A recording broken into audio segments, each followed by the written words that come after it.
Engagement பண்ணிக்கலாம். நம்ம engagement பண்ணிக்கலாம். நம்ம என்கேஜ்மெண்ட் செரிமனி ரொம்ப கிராண்டா நடக்கும். நீ என்ன பேசுறன்னு தெரிஞ்சுதான் பேசுறீங்க. எனக்கு எல்லாமே தெரியும்.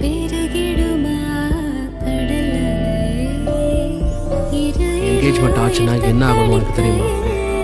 அதுக்கப்புறம் உன்னால இதுல இருந்து வெளியில போகவே முடியாது.